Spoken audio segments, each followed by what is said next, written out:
Welcome back to the Sweet Science of Fighting Breakdown. James DeLacy here. Today, I actually came across this David Goggins Instagram post. So we're going to break down, if you actually go back on the channel, I did a breakdown of, well, it's horrible. I did a breakdown of David Goggins and Tony Ferguson before the fight of what they were doing with their Hell Week. Got a lot of hate on it. Perfect. So I'm going to do this again. Hopefully get a lot of hate on this one too. But for some of you that are into what I'm saying, I'm happy to have you here. I love that you enjoy the content. So I'm going to go through what he's saying here, kind of what I think, and where I think this might be a little misguided. Again, nothing against Tony or David Goggins. I'm a David Goggins fan. I like David Goggins, but there's a problem when you start trying to apply things that are maybe for, I guess his niche is kind of more everyday person and taking it from that Navy SEAL background. And this is sports performance, and they're two completely different worlds. And I think people get mixed up and think sports performance is lumped into this idea of general fitness, but it's not. So we're going to run through essentially what he's writing here. So some of the emails from the haters camp. I guess you could put me in there. I didn't email them though. I'm not that desperate.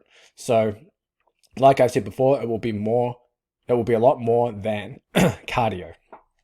Before you want to run your mouth about Tony's form, first go and do the workout yourself. In this video, Tony and I are doing one of our many weight workouts. This mere snippet shows a superset of chest press and push-ups. This day had tons of cardio, 0 running, rucking the entire camp, abs, a full leg routine, and this evening workout included a warm-up of 500 push-ups, and that was split into 10 push-ups every 30 seconds, with some other stipulations. Immediately following the 500 push-ups, they went right into superset of incline dumbbells, followed by chest press, followed by more push-ups. Non-stop round robin with 0 rest for 10 sets. I didn't read that part before I did this. And yes, I did the entire workout with Tony, blah, blah. And for you dumbasses who think I was training Tony for his fight, this was a 4-day camp 2 months before his fight. I'm assuming that means he was training him for his fight, since it's 8 weeks before the fight. But okay, so let's go into what's happening here. So essentially, he's done a shit ton of stuff all day. We can just comment that's already stupid, but let's just comment specifically on the session. So 10 sets of essentially incline dumbbell bench, followed by machine chest press, followed by push-ups, all of it till failure. Now, if we're looking at adaptations we want to stimulate and create for a fighter this far, or maybe this close to a fight. And typically we're looking at 8 weeks out, you may be looking to potentially start reducing volume of strength conditioning. Potentially not, it obviously depends on what they've done beforehand. But you're starting to increase the intensity at least. And by intensity, we're talking about speed and load, essentially in this instance. And you're looking to probably target more speed, power-based adaptations at this point.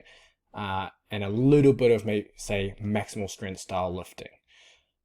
In fact, you'll probably do little to no, I guess, lifting to failure, bodybuilding style training, etc. at this point. Because right now, the main focus is focusing on what you need to do in fight camp, which is a lot of technical stuff. You'll probably have sparring volume go up, etc. So doing a lot of lifting to failure and a lot of extra work, it's probably not going to benefit you. It's probably just going to run you at a high risk of injury and also reduce the quality of your technical sessions, which is what you don't want. Now, in terms of the session itself, when it's just like 10 sets of just pushing, yeah, that's really bad. You're essentially overloading the muscles that are already getting used a lot during technical training. And that can be very problematic, as you can imagine, going into whatever striking sessions, even grappling sessions, with that kind of fatigue and soreness that you're going to get, and especially with form that looks like this. That's like shoulder problems waiting to happen there.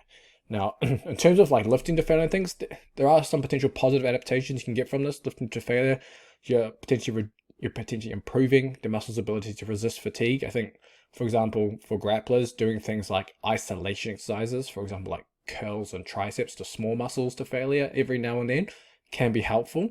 But whole push workouts, doing something like this, makes 0 sense. Remember, the goal of training, a lot of it, is to train speed into the workouts or into the training sessions, which means long rests, maximal intent, maximal effort lifting, or whatever it is you're doing.